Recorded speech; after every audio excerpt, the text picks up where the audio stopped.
Hello, good afternoon, and good evening. Welcome to Ongaku to You, the podcast where three friends come together and break down what's new in the Japanese music industry. I'm your host, Ken, and this is the podcast for the week of September 28th, 2018. How have you been? And with me we have Luna. Hello, everyone. It's a Dos Compadres episode tonight again. Yes, yes, Gray is yes. really disappointed. He couldn't be here, so he wanted to tell everyone he said hi and he misses everyone. Um, I'm doing good. Let's just say this has been a week that I have needed a glass of wine every day. That's the short version. That's all I'm going to get into. It's been a crazy, crazy, awful week. So, how has your week been, Ken? It's been alright. Just getting a hold of everything from my new job, my new department anyway. But besides that, I've been all right. Tired, cause I'm staring at a computer 8 hours a day Yep, now. it takes.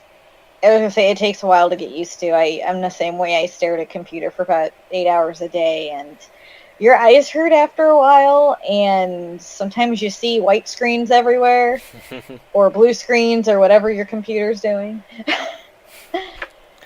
So, But yeah, let's continue on to what we've been listening to. Let's start with you, Luna. I have been listening to a lot of random things actually. So, I don't know if you've heard of the singer MAA, or I don't know if you'd say Ma. I don't actually know her first name is Maria. I don't know her full name. She does a type of, I'm trying to think of, I'd say electronica type music, Mm. and she hasn't done music for a while. It's probably been 2011 or 2013 technically, since she last released something. I am actually a huge fan of her, and I love her voice. I love her music, and I got in a streak of listening to her again. So I put in her Monkey Kingdom album, which is amazing. It has some of my favorite songs on it, and Ghost Enemy is such a great song. I was addicted to that. And Ballerina Brain Systemu. That was, oh my god, I love that song too. And what else? What was the other one I had? And I also had Tomorrow at Your Kingdom. I've had that stuck in my head for the whole week because I've been listening to this mini album nonstop in the car. And her Hangover Payback song, like, she's so many great songs. And then I popped in her Bubble Man Engine album, which is amazing. I picked that up when I was in Japan. I love it so much. She has a lot of very weird lyrics, a lot of weird song titles, but she has some great stuff, and I highly recommend checking her out. She also did do a cover of Come Again by Mflo, and she did do that with Verbal, and I thought she did a good job doing Lisa's part. So I've been listening to her a lot. I also was listening to Daichi again. I was listening to his best album. I love it. It's so good. I love Daichi. I also was listening to Chanmina again in the car a lot, jamming out to that. I've been listening to more Namie, especially with the end. But I've listened to all her upbeat songs that always make me happy and bring me good cheer. Been listening to Coda's DNA album. I still can't get off that. It is so freaking good. If you guys haven't checked it out yet, I highly, highly recommend that album. It is amazing. And I was also listening to Crystal K's For You album, and I'll get into. I don't know if I want to get into it now. I watched the concert to the DVD. That album is worth it because the album is good, but that concert, her Shine Tour 2016, is amazing. She blows it out of the park, and I wish if they would do concert releases for her more often because she's amazing live. Beautiful voice, amazing outfits, dancing is great, and she mixed her latest songs with a lot of her older songs that were favorites, such as Hard to Say, I Like It, Kiss, Koi ni Ochitara. So I love the mix that she did with it, and I was listening to a lot of Crystal K. I was watching it and I'm thinking, oh, Natsukashi. It brought back a lot of memories from when I listened to her a lot back in the day, and a lot of those songs just brought back good memories. And then I started listening to them again. I'm like, oh, I love this. And I was also listening to Boa, but I was listening to her Korean mini album, which was fantastic. And geez, I've been listening to a lot of stuff this week, actually. I am surprised. I mainly in the car, and I was listening to Benny K today in the car. I was listening to their Cube album, which came out, oh god, in like 2003. And it's a great album, and it's amazing how much they've changed from when they first came out till when I guess I would say their departure was. So, I think that's it. I've gone through a lot of stuff, and other stuff was some Korean stuff, but I'm not going to get into that. So, what about you, Ken? I've been listening to just a couple of things. I was listening to Passcode's new single that came out a couple weeks ago now. I finally got my copy. It's called Tonight. And I really liked it. I'm kind of disappointed that it didn't make the Oricon last week. But it just missed it. I think it was like number 12 or something like that. So I was really looking forward to talking about it, but I guess not. But besides that, I did get Sentimental Train. We'll talk more about that later. Mm-hmm. There's a couple things I wanted to say about that. Besides that, I was listening to Shimada Kyohei's album. I think it was called White, that came out earlier this year. So. Oh, you mean Shota Shimizu? Oh yeah, I'm just like totally thinking of someone Shimizu else. Shota? Yeah. I just remember you said White because I haven't listened to the album yet, but I really like the songs he did with Milia. Yeah. He has a really good voice. Shota Shimizu. I'm just totally blanked out on the name there. Look at another thing there, that's why. But yeah, Shota Shimizu's White album. I got it a while back when I was in Japan, but I didn't really get around to it, so to speak. But isn't too bad. Besides that, I was listening to some Rosalia stuff, but that's for another thing, but don't worry about that. But yeah, that's pretty much it. And with that, let's go on to the news.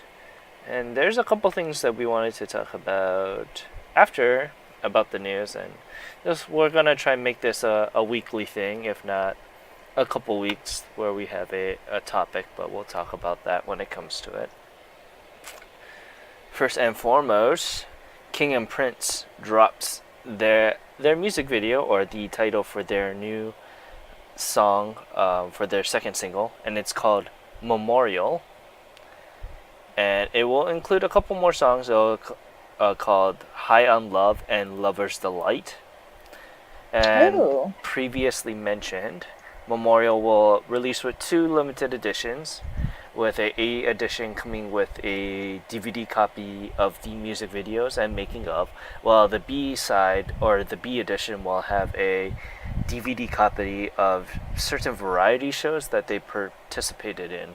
So I'm looking forward to this. I heard the snippet that they had for Memorial, and it was really good. But I'm actually looking forward to their third single, which they haven't announced yet, but I know they are going to announce it because one of the members is going to be in a movie, and they announced that the song called Boys and Girls was going to be attached to it, and it was a really good song. And I figured that if it wasn't going to be used for their second single, it'll be used for their third single. But I guess it is going to be used for their third single now. But yeah, I can't wait. It'll come out on October 10th, and you can pre-order your copy on our site. So just go to that site if you have King and Prince love, like we have been high on for the past couple months. But yeah, continuing on, NMB48 says goodbye to their captain Yamamoto Sayaka in a very special way. So we talked about how Yamamoto Sayaka was going to graduate from NMB48 and start her own solo career a while back. and she is going to be on her last single is called Bokudatte Naichao Yo, and it'll be releasing on October 17th. And as a final sign off for the group, they will have all 71 members participating in the music video, at least. I'm not too sure if they'll be participating in the song in general, but yeah, they'll be in the music video, which they did upload on their official on their official YouTube channel. So go check that out. All 71 current members of NMB48 are in that music video. So that's crazy. Yeah, and you can check out our website, and it has a big photo of all of her and all of the other members of NMB48 currently involved in that photo. It's a pretty big photo. And like all other 48 releases, the single will have several editions, which Yamamoto is going to be prominently featured on. But she also has a solo song that'll be attached to Type D. This isn't the first time she has a solo song attached to one of the singles. She had one for a couple years ago, and it's called Jungle Gym, if I'm remembering correctly. Yeah, I think it's called Jungle Gym. But yeah, it was attached to a single a while back. I want to say like 4 or 5 years ago. So I'm not really surprised of a solo career that she's sticking with, but it's pretty cool nonetheless that she's continuing on. But yeah, check out the music video for Bokudatte Naichao Yo on our website, and you can also pre-order the single if you so aptly want to. But yeah, let's get on to our topic of the week that we wanted to talk about. I have to kind of give Amada credit because they are the one that actually came up with this question, but I figured that we should use it as a base for our own. Now that Namie is retired, who do you think should be taking her place, so to speak? Let's start with you, Luna. Who do you think is a aptly candidate, so to speak, for Namie's crown? Well, being honest, there aren't that many because it really, really is hard to take her place. She's been such an icon, but I really think Kodakumi will be the next one. And, I mean, hands down, there really isn't anyone who has the same dance moves, the same fashion, or similar, not the same. Like, Koda is an amazing dancer. Every live she does is so much energy. It is fantastic. And her music style is also something that is, diva worthy. Look at DNA. I'm still listening to this album. I've been listening to it on repeat since it came out. And it really showcases her talents, her style, and you can't replace Namie, but I can see Kodakumi being the next one to be a major artist in the spotlight, which she has been. I feel like she hasn't been as she used to be in, spotlight wise, but because she doesn't release as much. She used to release 4 to 5 singles a year, then an album, and now I notice a lot of artists are toning it down, but she still has, I think she's the next one. I really do. I mean, if you watch her concerts, listen to her music, look at her fashion, I mean, I can easily see her taking that place. There are other artists who are really popular, and they've been doing great, but I don't feel like they have that kind of like what Namie had. You look at a lot of Namie's music and you listen to a lot of it, it's almost all upbeat. She's some great ballads though too. And Koda has that formula. She can easily do that. She's also a music veteran. She's been in the music industry since 2000. So you look at that, that's a long time as well. She's going to be coming up on her 20 years soon. And I can easily see that, and she's still going strong. I mean, I can see her going strong for years to come. So I have a couple other artists I would like to get into, but I also want Ken to share his opinion as well. No, I aptly agree with you. I think Kodakumi, for the time being, will probably take number one. There isn't really anyone else that comes to mind. There are a couple candidates, but there are things that can get into the way of that person's popularity. For example, there's this entire poll was taken from Japan, and they also agreed with us that Kodakumi should be number one. That she would be the next one, so to speak, to take that space. But they also put Nishino Kana, and we'll talk more about Nishino Kana for a bit. But they also put Perfume, and I don't think Perfume is the right fit for this, mostly because they're a trio, and that's understandable. But I think this should be only specifically solo artists. And I agree with you on that, because putting a group in there I don't think is fair. It's showing, oh, a whole group needs to replace this one person. I would say no. I think a group should be a completely different category in itself. Because then if you include Perfume, you're going to have to include the Idols. You're going to have to include other girl groups. Think about all the other Japanese groups who've been very popular over the years, who really built their way up. And I just don't think it's fair. I mean, if it just doesn't fit to me. So Yeah, and they also included Ayumi Hamasaki, and I know that you're a very big fan, but for her to take the spot number one, just around the time where there are a lot of rumors saying that she might retire within the next year or two, it's kind of yeah, it's she. If this were maybe 10 years ago, I would say she would be number one. And just because of her, you look at how many, she's one of the top selling artists in Japan of all time almost. She's up there. Like Utada, I don't think has beaten her records yet. she's Ayumi is getting there though. She's getting there. she's getting there. She's close. She's She's very close. she's very close. Yes. I will say, but Ayumi over the years, she struggled with a lot of health issues, and she revealed that she was going deaf, and she's been really struggling, and you can tell she's been doing her best.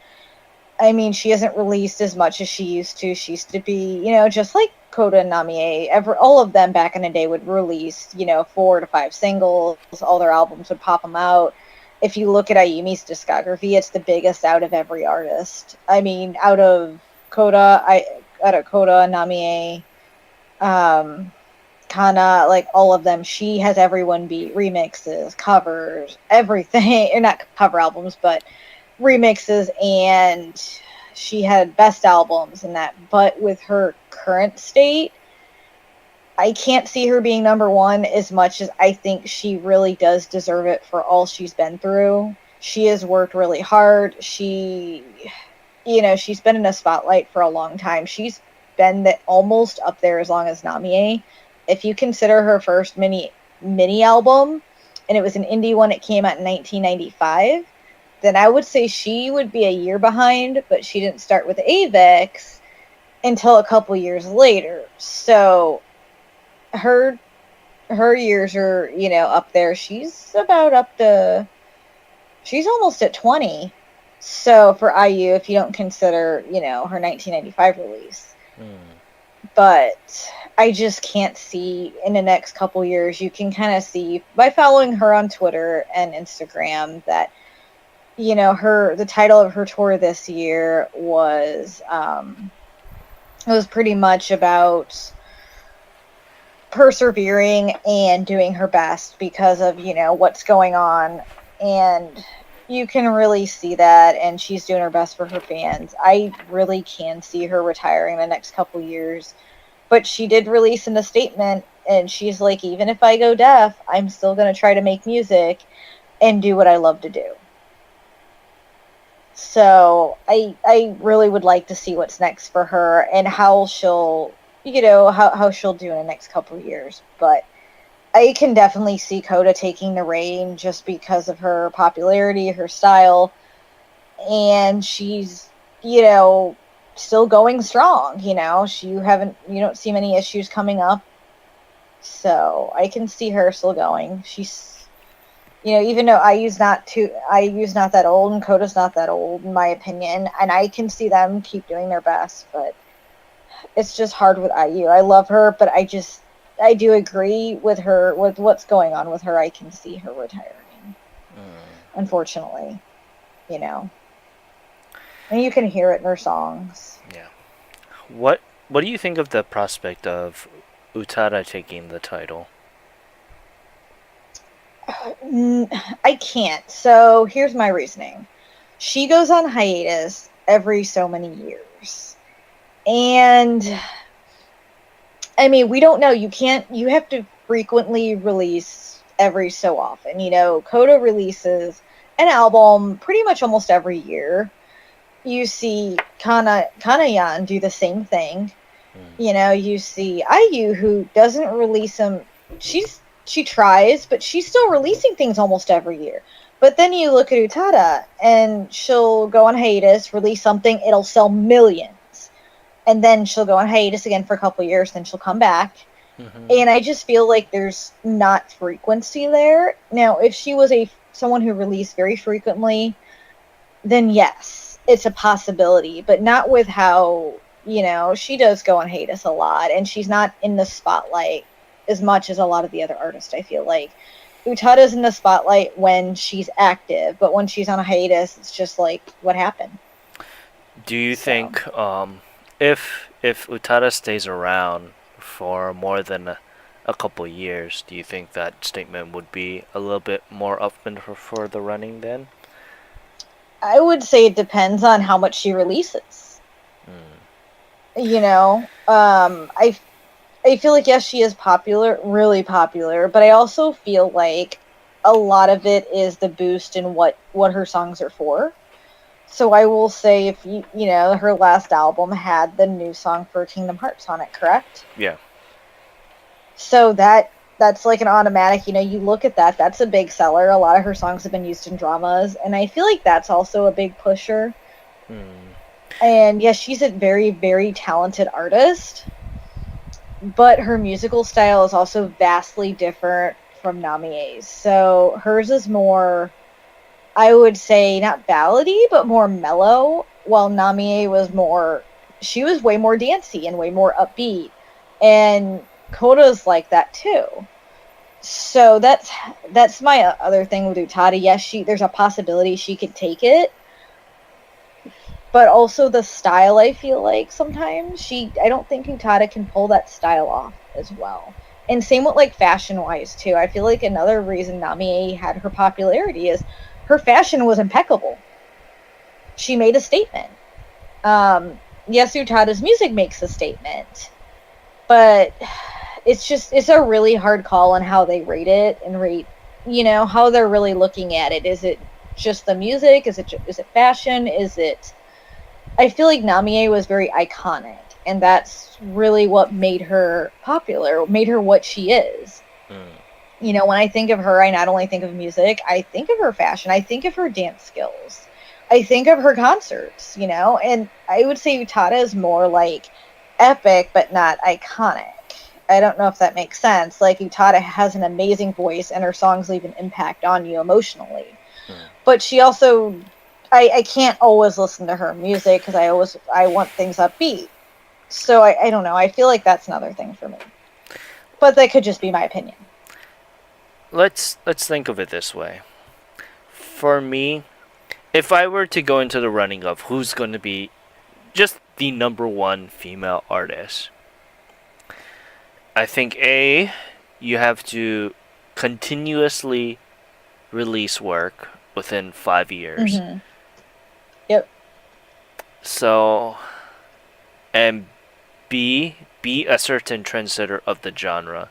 The fashion stuff could be a part of that, and don't get me wrong, I believe that's a Mm-hmm. huge boost to what the effect of certain genres can do. Because look at Kodakumi, Mm-hmm. look at Nishi no Kana, Mm-hmm. look at Namie and things like that. Mm-hmm. Their And even type, IU has yeah, amazing fashion. yeah. Like we were talking about that new collaboration that IU had. So you know, Mm-hmm. there's a couple things that you kind of have to assume with that. And I love Utada to death, and we did a full-on episode talking about that. But with if Utada just continues on for a couple more years, I don't know if she'll go on hiatus. Like I have a bad feeling that after whenever the hell the next Evangelion movie is gonna come out, because I'm pretty sure she's gonna be tied to that. She might go on hiatus again. Mm-hmm. Yeah. I mean, she might come out of it just to do that one song, but Mm. that's it. And that's my worry with her is inconsistency. And you see that with how she does it often enough that after a couple years she's going to go on hiatus again, and you don't know when she'll come back. So. So it's pretty funny because this year or last year and a half in particular, she's been tied to a lot of stuff, and that's because a lot of Mm-hmm. the things that she was tied to originally got reboots. Case in point, Mm-hmm. she wrote Flavor of Love for Hanayori Dango Returns, and this past year, Hanayori Dango had a resurgence again, and she sung Mm-hmm. Hatsukoi, which was the drama insert for that. Mm-hmm. And guess what's coming out this year and the next year? Kingdom Hearts.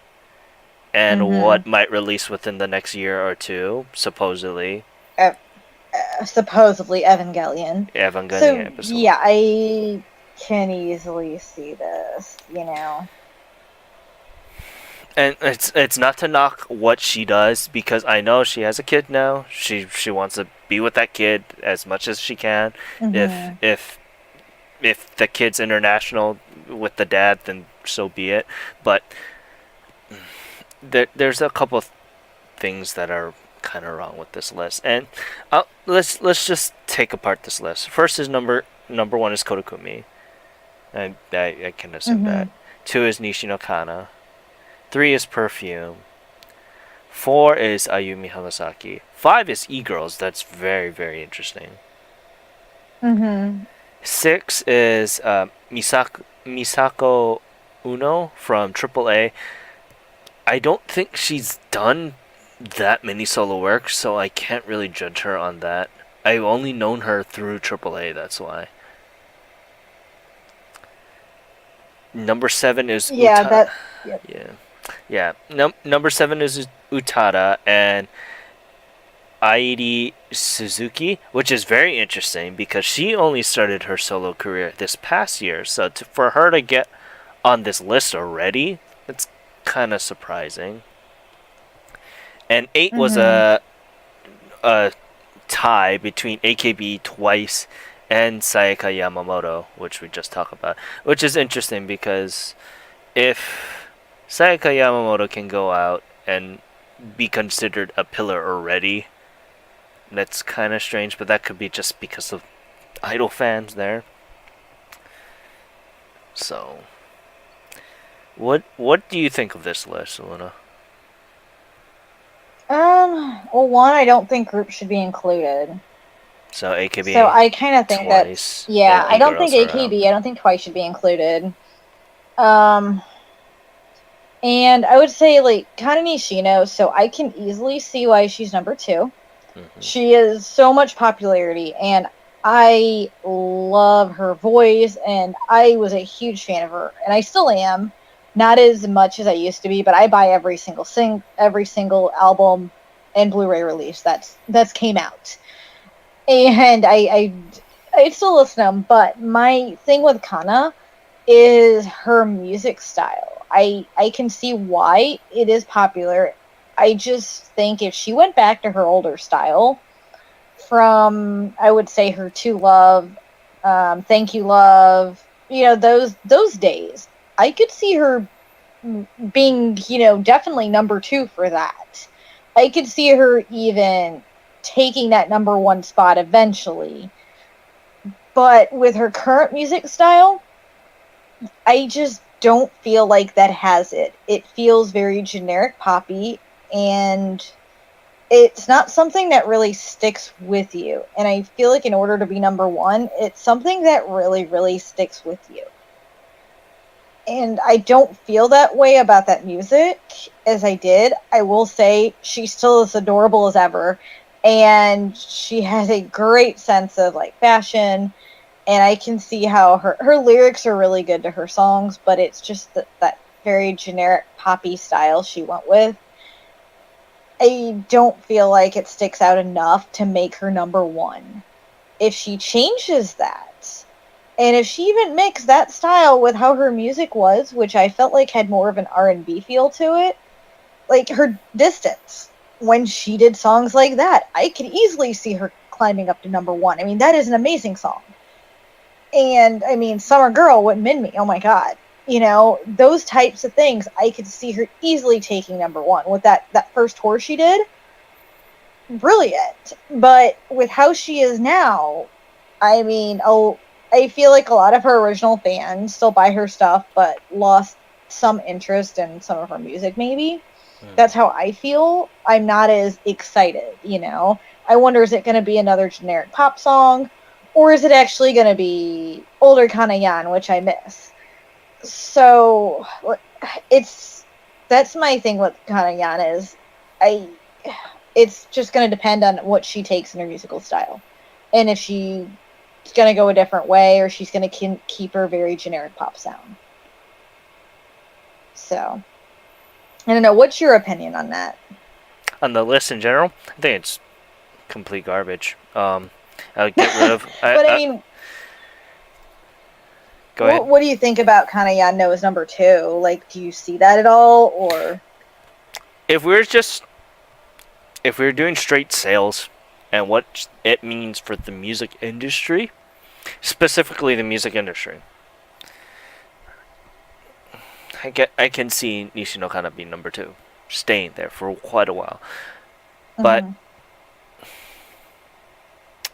if we're going to be like who's going to be the number one, specifically similar to Namie, then yeah, she doesn't belong on this. She belongs lower on the list. But I agree with the top two. As of right now, for female artists, solo artists, it would be Korakumi, it would be Nishino Kana. Sales wise and impact wise. Ayumi Hazaki would be there, but the thing is, with that now, like I said, because she might be going into retirement fairly soon, within the year or two, it's kind of hard to put your bets on the table that on a horse that might, go off into the sunset, so to speak. Yeah, but I do believe she deserves a space in the list because she has had a huge impact on the music industry in general. I feel like she paved the way for a lot of artists we have now too. Yeah.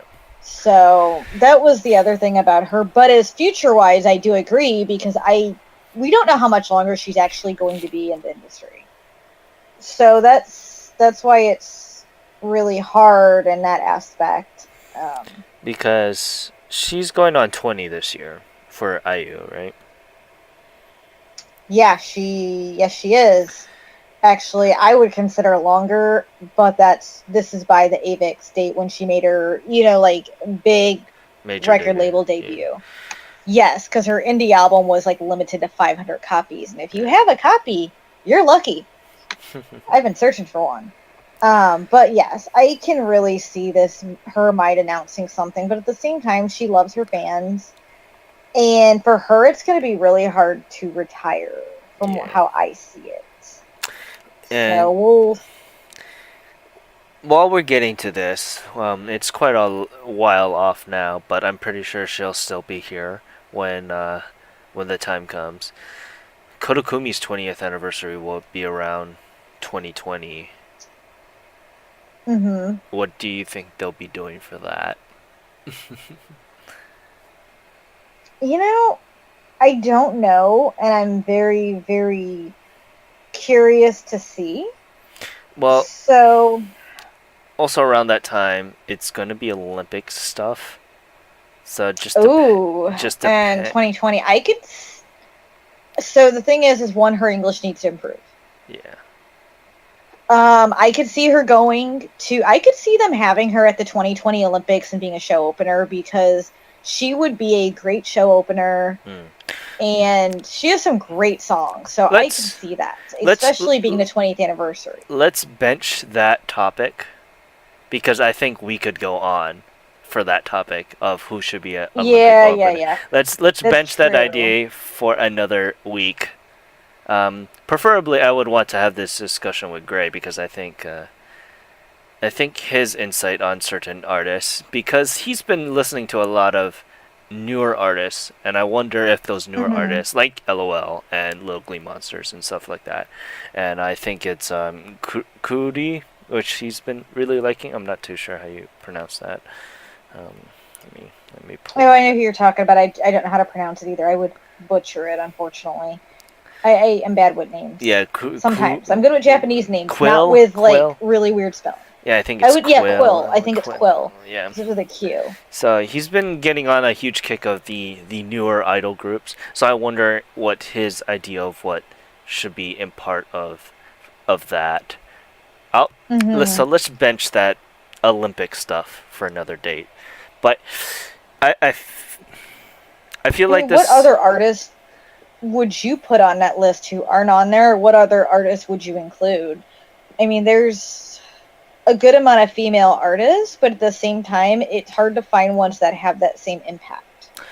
A have that same impact, and B is a solo artist. A lot of the newer people that I see on this list, like Ari Suzuki, can do that, but she just became solo. And I kind of am Mm-hmm. interested in seeing what she does because it was that her solo album sold fairly well when it debuted, I want to say a couple months back. And Mm-hmm. it's very interesting to see that. I want to see her grow just a little bit more and to see what her foray. I wouldn't mind seeing Dream About Me on this list, honestly. I actually would. She is getting a good following, but I still think she's still too new to really say yet. Um, the one artist I wish who was on this list, who I love her, and I think she should be on here, but I know she won't, is Crystal K. Yeah, Crystal K, She and is immensely talented. to that effect, either May J or Benny. But the thing Yes, is, I'm. they don't have a lot of mixed people on this group, and I figured if they have someone like those three, one of those three, any one of those three, that would be a Meiji's. huge. Yeah, Go right ahead, go ahead, go. say I could see Meiji being on there because she has a really good following. If this was 4 years ago, May J would have been on this list because she sung Ari no Mamade, which is the Yeah, I Japanese know. version of Let It Go. If this was I 4 years know, ago, Mama, no. yeah. Yeah. So, but yeah, I figured we talk about this because this seems like a very interesting topic that we can talk about for quite a while, and I figured we mix up the format for our podcast for quite a bit. Let us know if you kind of like this, if you want to ask us a specific topic, and we can kind of debate it or talk about our opinions about it. If not, we'll be doing some sort of editorial kind of thing on our website and kind of just let us know if you guys like that kind of view. But yeah, continuing on, let's get into this Actually, week's. can I have one? Yep, go Can I have right. one last thought on that? Yeah, go right ahead. There was one other artist I was thinking, like, if it was years ago, who should have made that list would be Boa. Yeah, If she still did music consistently, I could see her being number one, or well, actually being tied with Coda for number one. if And I was thinking of this because if this was high school, yep, high school, because college, yeah. yeah, because she's really slowed down over the years. But I mean, if she was still going strong like she did from, I would say from like 204 to 208, I mean, she was going strong. I mean, she was big in the Japanese industry. She was big in the Korean industry. She had the dancing. She had the singing. She pretty much, was just like Coda. I could see them both, you know, neck and neck for number one if she was still, you know, I wouldn't say relevant because she's still relevant in my opinion because she does still release stuff, but it's kind of like Utada where she's not, except Bo's not on hiatus, she's just doing other projects. But, she just doesn't release as much. I mean, you look at how long it's taken for her to release, 4 years since her last album. So I feel like if she still was releasing stuff frequently, I think she'd give people a run for their money. But I just wanted to mention her because I love her and I want her to come back and make another huge comeback. I don't think that's going to happen. Yeah, but I wanted to give her a shout out. Yeah, it's unfortunate that because of her many other projects that she's done, it kind of took her away from relevancy, so to speak, for the music industry here in Japan. I agree. But yeah, let's continue on to this week's Indie Corner. It is Penguin Rush, and they are a music group that formed in 2017, and they are considered a funk and jazz band, but they wanted to try and transition what modern funk and jazz is to pop, to J-pop, and kind of normalize it, because funk and jazz is still fairly rare in the music industry. You can catch glimpses of it here and there, but it's mostly in like these indie bands and stuff like that you'll hear it a lot more. And the beat that a lot of their drummer and their keyboardist has, their bassist Kotaro and their keyboardist Miyu has, they bring out that unique fusion of style, and it brings those listeners into a trance each time they listen to any of their songs beats. And this is further amplified by Mio, the lead singer's vocals. And I really, really do like this, and it gives off what a modern jazz band should sound like. Even if it's in Japanese, they still have that jazz style. Their song Ret, R-E-T, is great, and it brings out the example of that unique style that they have to the genre. Currently, Penguin Rush has 3 singles called Une, Yoasobi, and Chorus, all within like the past year or two. And they also released their debut album called No Size, which was released this past August, so last month. You can check them out on our page. You can check out their website and their official Twitter. And also check out RET on our page. Yeah, I really highly recommend it, especially if you like female jazz singers. Kind of like, not kind of like Juju, but a fairly similar style like Juju. For that jazz. And I want to say that I listened to them as well. I listened to Ret, and I really, really liked Ret. I thought it was a really good song, very mellow. I love the beats. I love that it was like a current type of jazz funk. So I highly recommend checking them out, and I really want to pick up their debut album now. I would like to hear more from them than just that one song. Oh, yeah. So. But yeah, check out our website for more information on them. They're still the first link on our article there for our website, so check them out. But yeah, continuing on to the Oricon. This is interesting. An interesting week. Sales-wise, oh my god, this week was just dead. But we'll get more into that in a moment here. So, hold on here as I pull up my list. So number 10 is Yoji to Suki no Hime and Ki e Naide by Senchuchiro Chichinchi and Aina Zaen. They're both from Bish, and They both did one song each, and this is kind of like their solo debut, so to speak. I thought the Yoji Tsuki no Hime was really good. I didn't really like the B-side song so much, but that's because of the style that they had. But I really It was go ahead. it was interesting. I agree with you. I actually like the first song better. Yeah, and I like Bish mostly because they do have an interesting style, and that makes them stand out from regular idol. So having their own kind of unique solo career is also fairly interesting. But yeah, I mean, this album was very expensive though because I think it came with a Blu-ray disc. So it was like, even though it was a single, it was like $54 or something like that. Holy cow! Yeah. I mean, I did pay 45 for the Dream I Me single because it came with a full concert, so I can see that if it's a Blu-ray with a full concert or with something really special, then it's worth it. But I'm really curious what was on that Blu-ray. Yeah. Had to have been something good. Yeah, but it sold fairly decent. It sold 11,249 copies.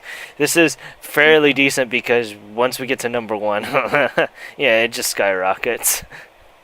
Yep. And number two is Arigato by Takahashi Shu. And this is my number one song, to be honest, for the week, and it's at number 9. I followed Takahashi Shu from the last time he appeared, which was Pride, I want to say 2 months ago, 2 or 3 months ago. It was the major second ending theme. But Arigato is a really good song. It's paired to the number one movie in Japan right now, which is called Papa wa Waru Mono Champion, which is my dad is a heel champion. It's a wrestling movie, so it's really funny actually. But it was really good. It was really mellow, and I really do like this, and I'm really looking forward to his career also.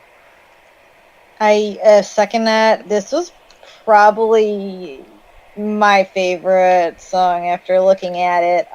Yeah, I love this song as well. I felt like this was the one that really stuck with me out of all the songs in the top 10.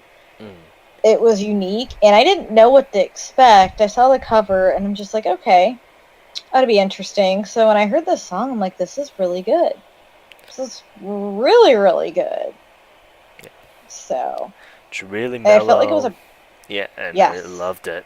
I loved it.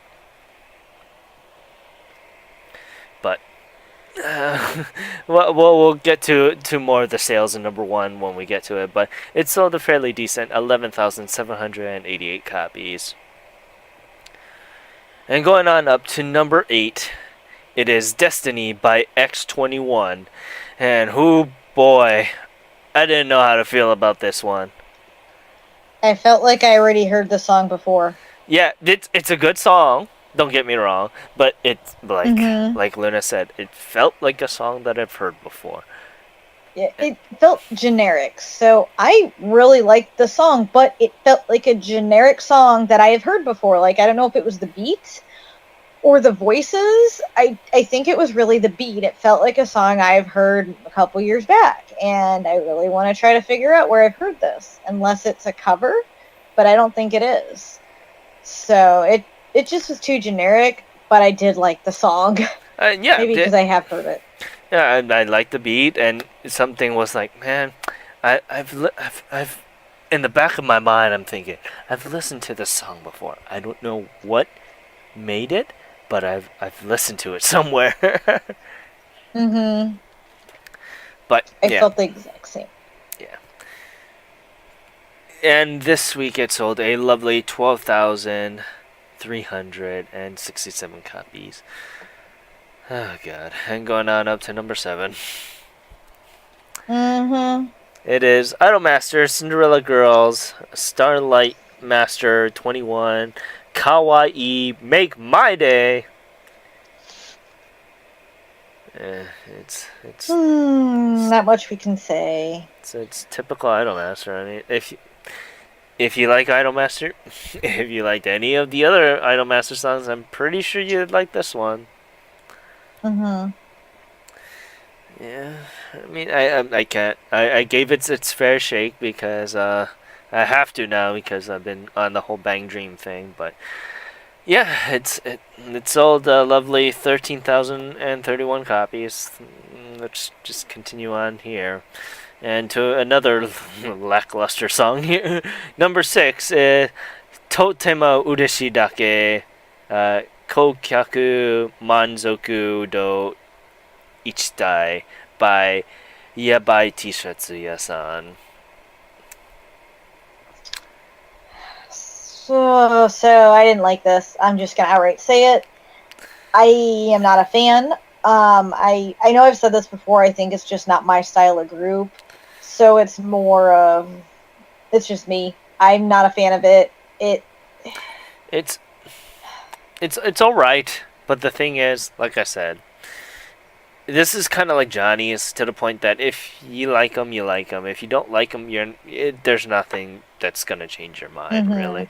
And Yep. they have a pretty good following now, and they were an indie darling that moved up, and my friend is a good fan of them also, and it's interesting to see that kind of focus change. But she's also into a lot of the band stuff, so I'm not really too surprised that she's also a fan of this group.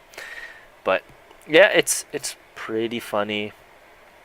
I don't mind it. It's whatever's kind of thing. But it's just the clash of styles, and there's just way too much things going on in the song. And I think that was your complaint last time they were on the list too. Yep, that was my complaint last time. This is the same complaint. There's too much going on with it. It's just not for me. It's not my type of thing. So I mean, I did listen to it. I almost finished the whole song, but I did turn it off about 3/4 the way through. I just couldn't do it. It's definitely not my style. Just way too much. Yeah. So. But yeah, they sold a wonderful 14,237 copies. And continuing on up is number 5. And it's Kisen no Kachidoki. Oh, sorry. I read the wrong one. That's number 2. That is Rakuten no Shigeki by Link Horizon. And if you hear the word Shigeki, it's because it's linked to Shigeki no Kyojin, the Attack on Titan Season 3. It's the ending theme song. I'm not a big fan of Attack on Titan song. This is a fairly new song for me. Well, I've never seen Attack on Titan, and yes, I do watch a lot of anime, but that's one I actually haven't watched. And I love horror themed things, which is funny. I'm surprised I haven't seen it. I just haven't gone out of my way to watch it yet. I'll see it eventually. But it is immensely popular, so I'm not surprised it made it on the list. It was an interesting song. I watched the ending theme version. So. Yeah, there's nothing more I can say to it. It's all right. Same. It's all right. That's all I can say for the most part there. Yep. But it did sold a wonderful 14,414 copies. And continuing on up, once again, it's Jiko Cho de Iko by Nogizaka 46. We can't say much more about this. It's been here for a month and a half now. Yep. If you want, almost 2 months. If it continues on next week, it'll be 2 months. But yeah, not much we can say about it. Anything more that we can say about it. But yeah, it sold 16,284 copies this week. And going on up to number 3, it's Ambivalence once again by Keyakizaka 46. Once again, nothing more we can say about it. This has been on for the month and a half now. In about 2 weeks, it'll be 2 months. But yeah, it's getting to finally status where you don't have a copy already. But yeah, going on up to number 2, it is Kisen no Kachidoki by the Token Rabu Team Bakamatsu. It's a song from the Token Rabu series, that samurai weird series, I think. I don't. It's that weird samurai drama thing.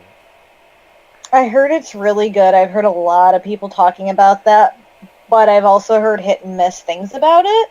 And I hear you really either love it or you don't like it. You know, it's like Attack on Titan. You know, it's really hard to just be in between. That's just what I've heard. I'm kind of interested in it. I mean, like, the app game seems very interesting, and the live action adaptation stage play that they've done for it seems also really interesting. So, I mean, this is a multimedia thing, and we've seen them pop up here and there every so often. Also, I think this is the 4th or 5th time that the Token Robber series actually appeared on the list here. So I think we need to bite the bullet and watch one of these series if we can in America. I don't know if they even service it here. Yeah, I'm not sure actually. But yeah, this one took a good piece of the pie this past week with 96,015 copies. That's sad if none of these singles can reach 100,000, but that's understandable for what it took number one. And it's a Sentimental Train with 1,448,900 copies. It didn't even reach 2 mil. I thought they would have reached 2 mil. But what was our final count? Did I say one? You said 2 You said 2.3. I said, yeah. We went really, really high. We went really high. I think I said 2.5. 2.5? Didn't I? I think I said 2.5, and I think you said 2 or 2.3. Yeah, I know we went higher than this. Yeah, we went pretty high, and I think you won this one because I know you. I think you did 2.3, and I know I did 2.5. Yeah, it feels kind of cheap though because we kind of overestimated the cost there. We way overestimated. I don't know what I was thinking. Because it's getting really bad to the point that Nogizaka and Kizaki Kaya are reaching those numbers, but AKB can't. I agree. I thought they would reach over 2 mil. Especially with it being the Senbatsu single. They did a very interesting way of doing all these singles though, so marketing wise anyway. So, but to my thoughts on Sentimental Train, oh my god. Sentimental Mess? It's a train wreck. I do not like this song. And okay, so if we are going to be perfectly honest, AKB hasn't done it for me in a long time. I didn't like Teacher Teacher. I didn't like Jamba Ja even. I actually didn't like Jamba Ja. And I don't like this song. I don't like Sentimental Train. It was okay, but being honest, I'm not really gonna go out of my way and listen to it. If that's what I think about it. You know, I did listen to it, I did watch the video. Yeah. But it's not something I'm gonna jump on and buy. Like if I were to listen to it in the convenience store, if it was popped on the radio, I'm not gonna change it or run out of it. Yeah. But it's I'm not going to put it on my iPod. Let's just put it that way. I'm not going to actively look for it, so to speak. Yeah. And that's the thing with AKB right now. And I feel really bad because, well, this is one of the reasons why I fell out. And the only song that drew me back was Koi no Fortune Cookie. And that song became really, really big, and probably Ichigatsu no Anklet. That was probably really close. But I like that one a lot. Yeah. All the other songs this past year have not been good. I I even like Mushiki no Iro better than this song. I love Mushiki no Ito, and I'm not like a big idol group fan, but I love Mushiki no Ito.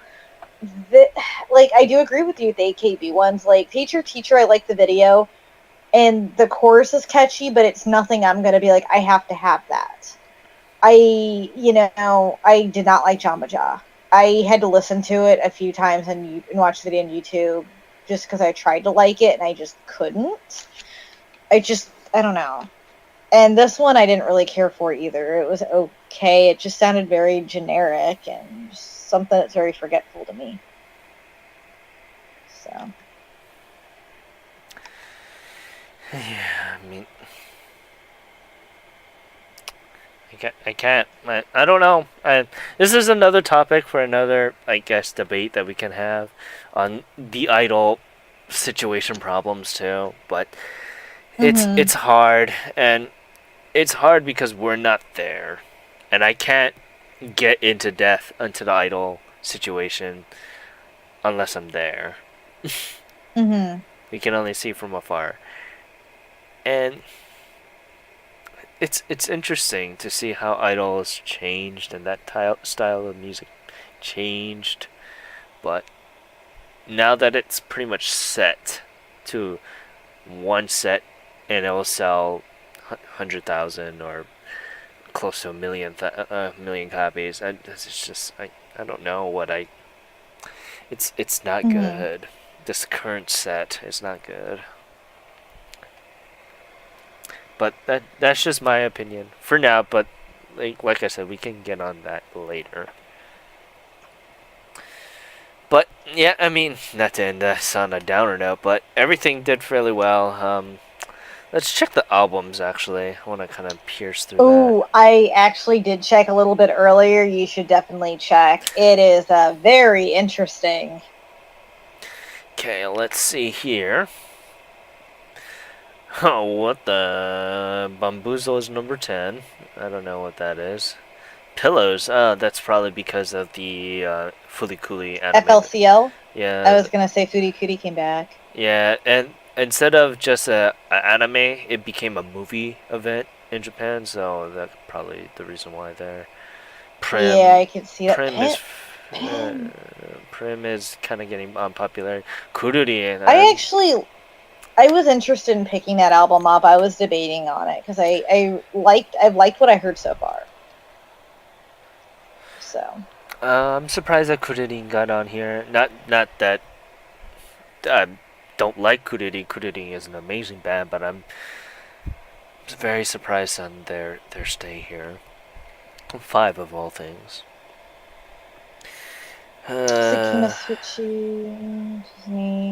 Disney is always going to be there. BTZ is going to be on there. And then finally is number 2. Yep, and it's going up again, but that makes sense. That makes sense. And then we got number 1. It is Toho and or Shinki. Yeah. DBSK. I'm not gonna call him Toho Shinki. That's not Toho Shinki in my mind. That's not. It's Toho and or Shinki. You choose which one you want to say. Yeah, it's amazing seeing they're still number 1. They're still doing good because they still got fans. It's just not the same with all the members. Oh yeah, that ain't. But yeah, if anything, that's pretty much it for this week. Is there any housekeeping things that we wanted to talk about before we go? We are still working on an artist spotlight. I do want to say that we already do know who it will be. It's just difficult for us all 3 to get together with our job situations right now. Oh yeah. So I wanted to let you guys know we still will be doing the artist spotlight on Aisha. It's just going to be a little bit longer, so if you please be patient with us. We do have some good things and some good things in mind. I am not sure what we're going to shoot for yet day-wise. It's just going to be a play it by ear right now, but as soon as we know, we will let everyone know when that date will be. Yeah. If not, it's let's just say it forward. It's gonna be a Dos Compadre feeling for the next couple weeks, for the time being. Um, Gray has scheduling problems with how we have our schedules currently at, so it's kind of difficult for all three of us to do the show.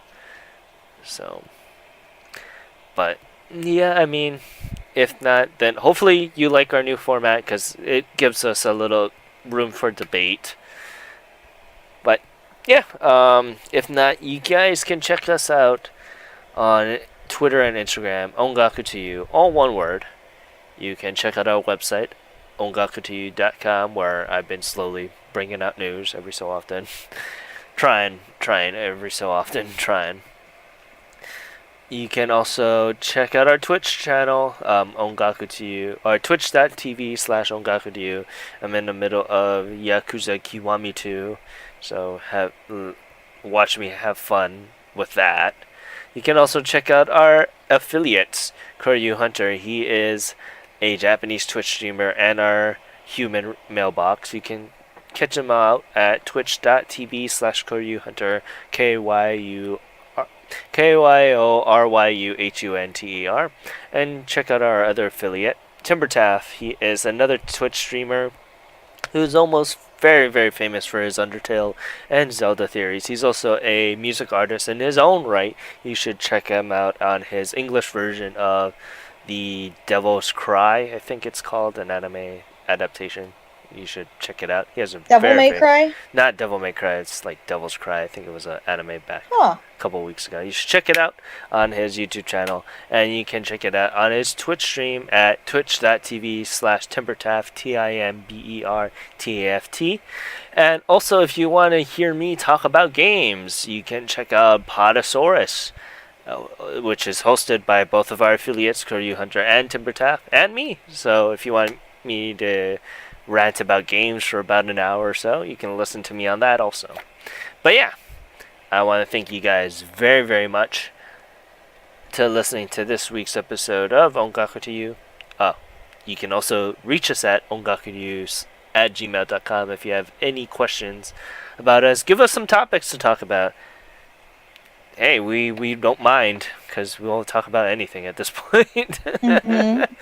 And let us know what you like about the new format, if you guys do like the new format of us having a topic, so to speak, to talk about. But yeah, I want to thank you guys very much for listening to this week's episode of Ongaku to You. I'm your host, Ken, saying thank you very much and have a great day. Mahalos. This is Luna signing off. I hope everyone has a great day and the rest of your week. We will see you next week. This is Luna signing off.